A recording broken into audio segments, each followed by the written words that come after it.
Welcome to Urban X Real Talk Fitness Radio, where we challenge the fitness between your ears. I'm your host, Tiaji. You know, the world is moving at a phenomenal rate. And no, I'm not talking about the planet itself. Every day, your knowledge base and skill set is being modified or replaced by innovation. It's like the ground is shifting beneath your feet, and it is. The seismic shifts are constant and they're overwhelming. The moment you gain a modicum of confidence regarding the direction your life is heading, the goalpost moves. Little wonder why it's so difficult to change direction, let alone change our minds.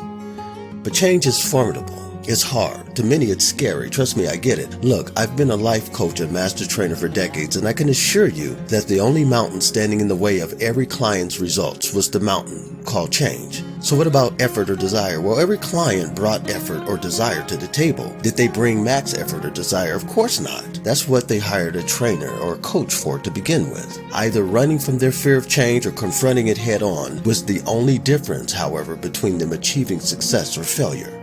You know, there's an old Sumer saying that if you do not know where you're going, then any road will get you there. And the direction you're headed right now, it feels like any road will get you there. Am I right? Most days it feels like you're spinning your wheels, doesn't it? Especially now. Every day seems like a dream now, though I'm certain more like a nightmare to many.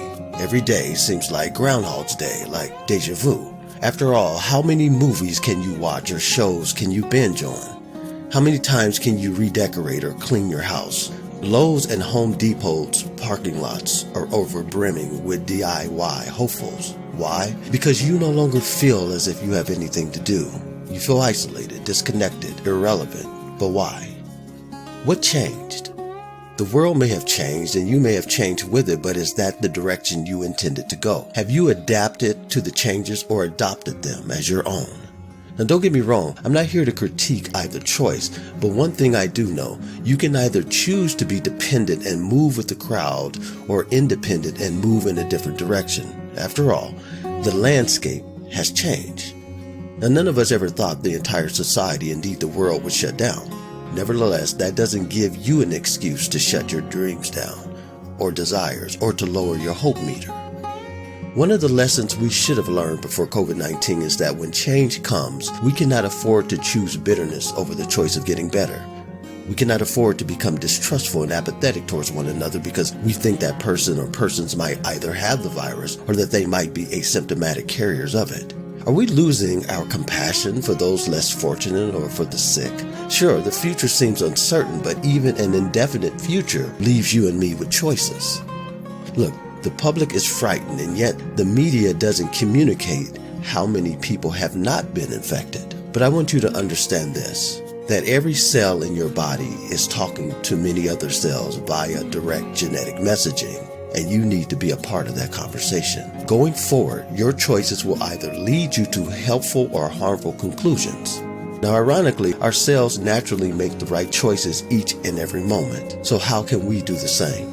If you are fortunate enough not to have contracted COVID-19 yourself or come in contact with anyone who has, it's likely because of your cells making the right choices on your behalf. Now, why do I say that? Because even if you did everything perfectly, only ate nutritious meals and stayed hydrated, slept 8 hours every night, exercised a minimum of an hour a day, meditated, took no medications, never was angry, smoked, or drank alcohol, you would still be at risk for all sorts of diseases if it were not for the trillions of involuntary choices your cells have made.